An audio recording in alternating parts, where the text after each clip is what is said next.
My name is Lacey Fetsch, and I'm the CEO of University Federal Credit Union, or UFCU. I'm located in the state of North Dakota in the United States of America. I'm 37 years old, and I have been with my credit union for 17 years. You could say I've grown up here. During my career here, I've held every job title between part-time member service representative all the way to CEO. We're a small credit union with a closed, education-based charter serving the University of North Dakota. My passion for credit unions stems from the direct impact we make on our members' lives. Credit unions don't just secure our members' finances, we safeguard their dreams. We consult with our members and ensure that the products and services we offer fit with their greater ambitions of education, travel, or retirement.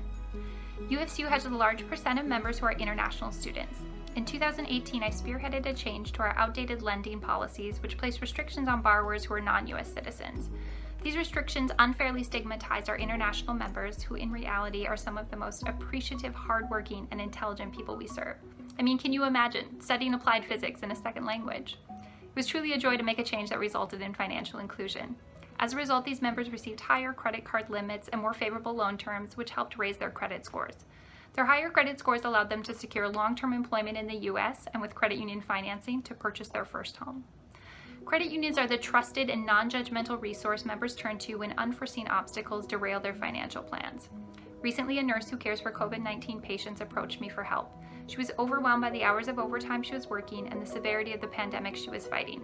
She was delinquent on her vehicle loan with another lender and was in danger of repossession. She needed that vehicle to get to the hospital to care for her patients, but her current lender insisted that she pay the past due amount in full. UFCU refinanced her vehicle loan and other small debts that were weighing her down. We established an automatic payment for her loan that matched her payday so that she would not fall behind again. She tearfully thanked me by saying, "I fell down and you picked me up." Stories like these inspire passion in myself and my employees, but they're put to their highest purpose when they're used to advocate on behalf of all credit unions. To this end, I traveled to Washington, D.C. in 2017 for a National Hike the Hill event, and again in 2019 to attend the CUNA Governmental Affairs Conference, or GAC. While in Washington, D.C., I spoke directly to my elected officials as well as to the Consumer Financial Protection Bureau, or CFPB, regarding the remittance transfer rule. At that time, credit unions who sent 100 or more international wire transfers in a year were forced to comply with the remittance transfer provisions of Regulation E. As a small credit union, we did not have the resources to comply with this regulation and instead told our members we could no longer send these transfers once we'd reached the threshold of 100. As you can imagine, during the end of the year holiday season, this was problematic for members who were unable to send funds to their families back home. I told the CFPB of this undue hardship on our members and am pleased that in 2020 they approved an increase in the limit of international transfers to 500 per year. I was proud to advocate on behalf of all credit unions, but especially for small credit unions who often do not have the time or resources to spend on advocacy. Our stories are impactful and must be shared in order to further the credit union cause. Locally, I've served on the board of directors with the Maurice C. Byrne chapter of credit unions for 10 years and as president for the last 4 years. Our credit union chapter is comprised of 4 small credit unions located within our city. We work collectively to make a bigger impact in our community than any of the credit unions could make individually.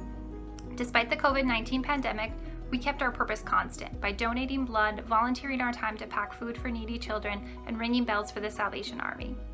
Regionally, I've served on the board of directors for the Dakota Credit Union Association since 2019. This association serves credit unions in North and South Dakota.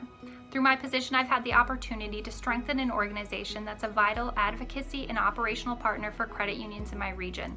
My service has reaffirmed my belief in cooperation among cooperatives. Our members and communities are better served when we work together. Globally, one of my employees recently launched the Dakota Sister Society, which is a regional branch of the Global Women's Leadership Network. I was thrilled to support my employee in this endeavor and to learn more about this network. Like GWLN, I too believe in the power of saying yes. I've led by example by saying yes to serving as an expert on a cybersecurity awareness panel, which was far outside my comfort zone and would not have had a female presence if I had not agreed. As an employee of an education-based credit union, I strive to always continue learning. Although I'd been with my credit union for many years by the time I became CEO, I still sought to further my credit union knowledge by attending the intensive 3-year CUNA Management School.